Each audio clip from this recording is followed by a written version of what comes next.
All right, so Texas work on my dump trailer here. Let's see if I can find out any numbers on this. So it is leaking from the seals, not from the pipe. But I'm having a hard time finding some numbers.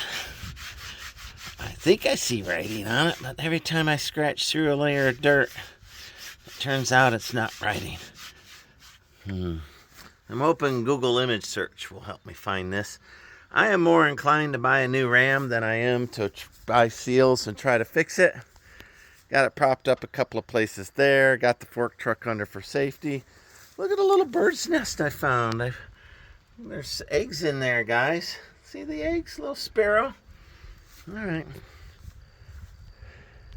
Well, that should be enough for me to figure out what size ram to buy. Like, subscribe. Bye.